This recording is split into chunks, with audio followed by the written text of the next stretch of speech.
The USA has announced a diplomatic boycott of the Olympic Games in China next year. White House spokeswoman Jen Psaki said in Washington that President Joe Biden's administration would not send diplomatic or official representatives to Beijing for the Winter Games. The background is the ongoing genocide in the autonomous region of Xinjiang and other human rights violations. The US government will cheer the American athletes from home, said Psaki. When asked why the US government refrained from a complete boycott of the Games, Psaki said they did not want to punish the athletes who had trained intensively for the Games. And the government is of the opinion that this step will also send out a clear message. Psaki stressed that the US government had informed international partners of the decision and left it to them to make their own decisions. The Winter Olympics will take place in China from February 4th to the 20th in 2022. The authoritarian country has been accused of violating human rights from many quarters, especially against minorities such as the Muslim Uyghurs.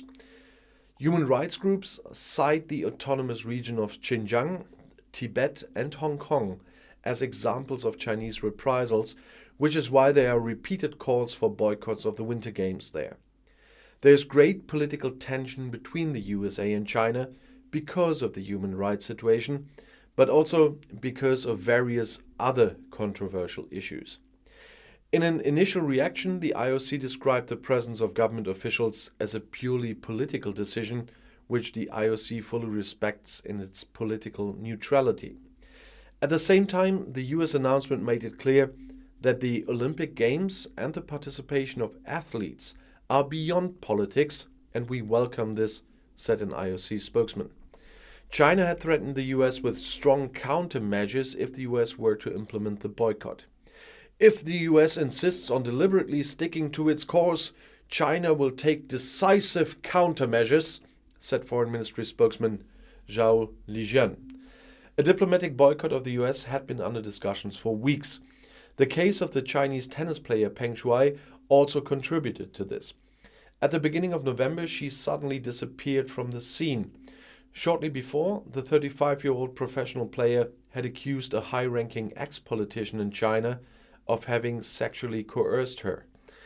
Even though she has since been seen in public again, human rights activists, athletes, and the USA are concerned about the welfare of Peng Shuai and are demanding clarification. The United States is not the only country considering setting an example at the Beijing Winter Games.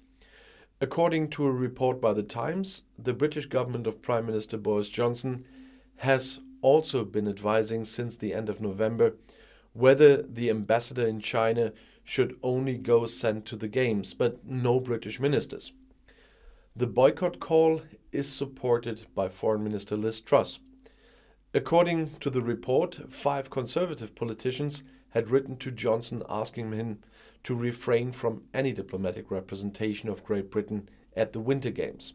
And where I'm sitting here in Germany, the new government will be elected today. So there is no decision yet from Germany, but in a press conference today when I'm filming this, the designated chancellor was already asked if Germany will follow the USA there, and I'm quite sure that the new government will quickly have to make a decision on that when all ministers are elected as well on Thursday. I'll see you in my next video. Bis gleich.